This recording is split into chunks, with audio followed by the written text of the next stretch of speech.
Baking powder, मीठ आणि मिरची पावडर. बर, हे काय म्हणालात तुम्ही? हा बटरचा चुरा आहे. म्हणजे काय? बटर जो आपण चहामध्ये डीप करून खातो. अच्छा अच्छा, बर बटर. बर, जे आपण बाजारात विकत आणतो त्याचा चुरा आहे. हो, त्याचाच. आणि हे काय फक्त काळं होऊ नये म्हणून ठेवलंय का पाण्यात? नाही नाही, हे मिठाच्या पाण्यामध्ये एक 10 मिनिटं भिजून ठेवायचं. का बरं असं? कारण त्याला मिठाचं चव आली पाहिजे म्हणून फक्त. आता आपल्याला कृती करायची. काय करायचं आधी? बेसन पीठ घ्यायचं. घ्या. आता पुढे काय लागणार? आता सोडा घ्या.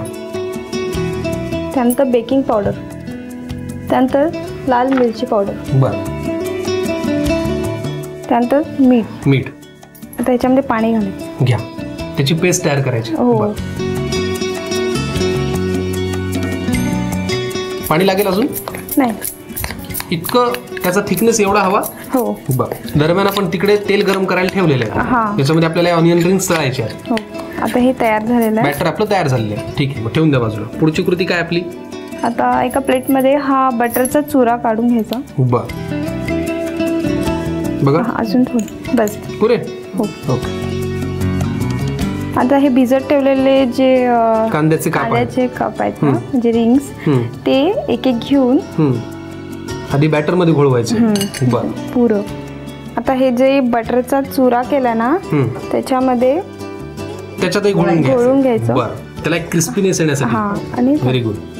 आणि तळायचं. हो. आणि मला वाटतं त्याला काही तळायला फार वेळ लागणार नाही. वा, पटापट तयार होतात ऑनियन रिंग्स. पटकन तुम्ही लिहून घ्या. रिंग्स साठी लागणारं साहित्य आणि ही कृती. ओनियन रिंग करता लागणारं साहित्य: खायच्या बटरचा चुरा, बेसन, खायचा सोडा, बेकिंग पावडर, तिखट, मीठ आणि मिठाच्या पाण्यात भिजवलेले कांद्याच्या चकत्या. कृती: प्रथम बाउलमध्ये बेसन घेऊन त्यामध्ये सोडा, बेकिंग पावडर, लाल मिरची पावडर, मीठ आणि पाणी घालून मिश्रण एकत्र करून घ्यावं. एका प्लेटमध्ये खायच्या बटरचा चुरा पसरवून घ्यावा. कांद्याची रिंग बेसनच्या बॅटरमध्ये बुडवून घ्यावी आणि खायच्या बटरच्या चुऱ्यामध्ये घोळवून गरम तेलात तळून घ्यावी आणि सर्व्ह करावे.